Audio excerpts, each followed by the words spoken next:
Oke, assalamualaikum warahmatullahi wabarakatuh. Masih kembali lagi di channel kami di Kolong Jono Farm. Untuk agenda sore hari ini kita sedang melakukan pencampuran pakan ya, buat teman-teman yang kemarin sempat bertanya campuran pakannya apa. Nah, di sini kita sedang melakukan pencampuran pakan. Dalam hal ini ada Mas Huri, saya dibantu Mas Huri sedang melakukan campuran pakan. Di sini ada beberapa komponen yang saya campurkan. Saya menggunakan bahan dasarnya adalah bongkol ketela atau bongkol telo, dan ini di atasnya ini ya buat teman-teman, ini brand ya Mas ya. Oke, atasnya ini brand. Kemudian nah ini kita tumpuk lagi. Untuk atasnya ini jagung. Oke, ini namanya fiber corn. Oke, ini oh itu apa ya? Itu apa Mas? Oh itu fiber corn. Oke, ini oh ini CGF nya Mas, sorry ini CGF nya ya, ini CGF nya, ini untuk CGF. Dan itu ada lagi nanti fiber corn ataupun serat dari jagung. Jadi ada serat jagung, serat ketela, kemudian nanti juga ada serat dari kacang hijaunya, tepung kacang hijau, dan kulit kedelai, dan ada DDGS nya. Nanti ada DDGS nya. Jadi kita ada kurang lebih ada sekitar 6 bahan. Iya. Semuanya itu masuk Mas, kecuali kayak kangkung keringnya bosok soalnya. Nah ini dia, ini fiber corn atau serat jagung. Ini serat jagungnya bagus banget untuk serat ya, dan protein. Jadi ini untuk serat dan protein. Serat dan proteinnya dapat. Nah, pertanyaannya kenapa kita hanya menggunakan kurang lebih 6 bahan? Sebenarnya banyak faktornya. Yang pertama adalah dari faktor biaya. Jadi kita benar-benar menghemat biaya. Kita ambil biaya paling rendah untuk bisa menghasilkan pakan dengan kualitas yang lebih baik. Nah, seperti itu sebenarnya. Kemudian apakah bahan yang menggunakan bahan lebih banyak itu pasti mahal dan buruk? Enggak juga sih sebenarnya. Hanya saja memang untuk bahan-bahan ini sudah kita sesuaikan agar sesuai dengan kebutuhan dari ternak kita. Sebenarnya seperti itu. Jadi untuk seratnya memang kita ada bongkol telo atau bongkol singkong, kemudian ada keleci. Nah, ini untuk kelecinya ataupun kulit kedelai. Ini kulit kedelai ya. Ini buat teman-teman. Oke, ini kulit kedelainya. Ya keleci deh. Iya. Oke, keleci. Oke, ini keleci juga ya.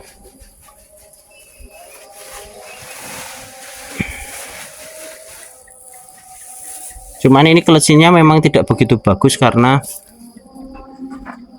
kita ambil yang paling murah dan masih banyak ininya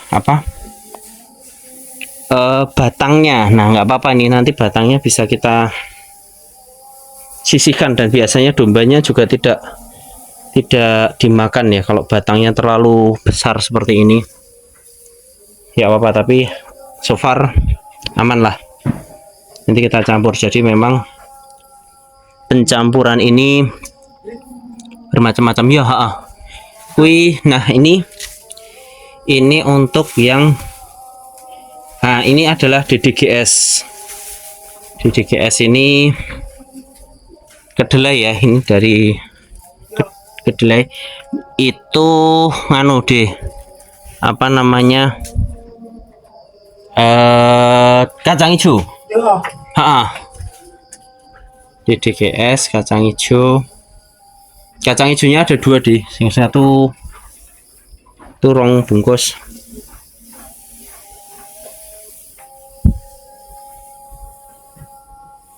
Ya, jadi ini DDGS nya kita campurkan semuanya atau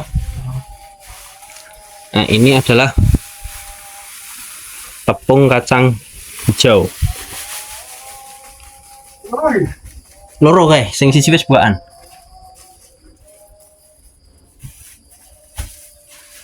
Wih, ora.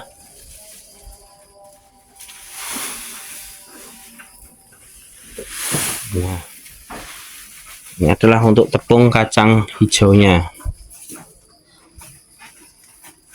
Oke, ini ya buat teman-teman campuran kita.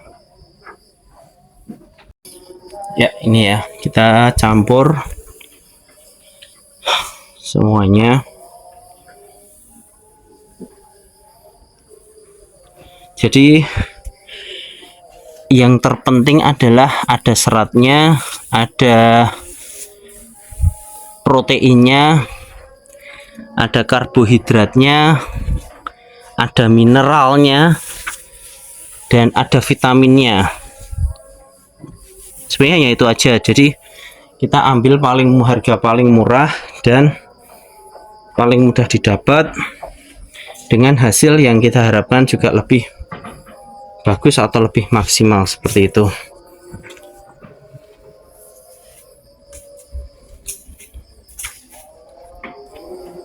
Proses penyampuran ini kita lakukan saat kondisi pakan kita juga sudah menipis. Jadi ini menjadi salah satu cara kita mengurangi mengurangi kebutuhan hijauan ya, pengganti hijauan, karena hijauannya itu untuk serat ya, cuman hanya sebagai pengurang sebenarnya, bukan sebagai pengganti secara mutlak ya, karena hijauan menurut saya bagaimanapun juga tidak mungkin bisa tergantikan. Hanya saja ini sebagai stok di musim hujan yang rumputnya mungkin tidak bisa diperoleh secara gampang, maka kita pakai pakan seperti ini. Oke, saat proses pencampuran pakan ini memang kita lakukan secara manual ya, karena memang keterbatasan alat dan ketersediaan alat, sehingga memang kita harus melakukannya secara manual. Artinya kita hanya menggunakan tenaga manusia ya. Dalam hal ini saya dibantu sama Mas Huri untuk mencampurkan pakannya, dan setelah tadi ditumpuk-tumpuk di situ kelihatan untuk ini ya lapisannya ya. Nah, dari lapisan itu nanti kita baru akan campurkan sedikit demi sedikit. Proses ini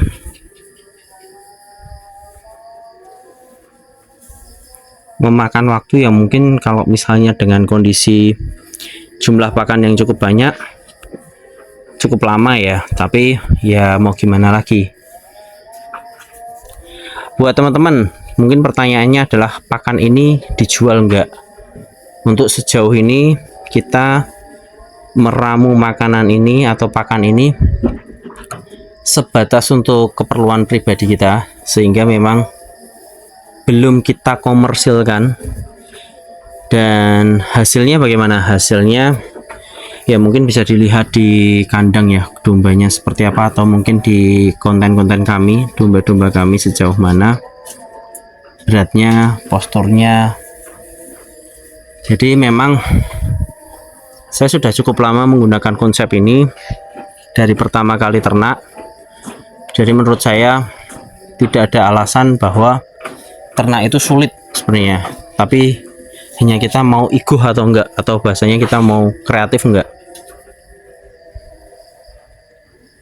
Cuman ya kembali lagi ya, ini semua itu kita lakukan berdasarkan pengalaman, berdasarkan ilmu, berdasarkan titen, ataupun kita niteni kalau bahasa Jawanya.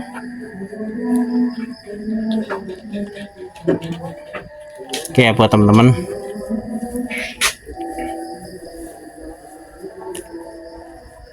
Ini proses pencampuran pakan.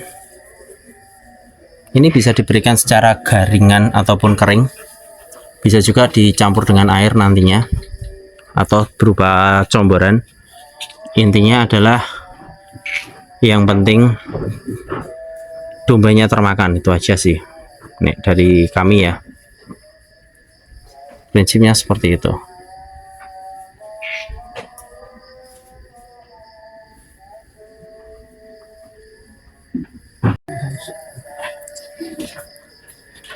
Oke, ini namanya swasembada pangan. Jadi kita campurkan ini sebenarnya adalah untuk swasembada pangan.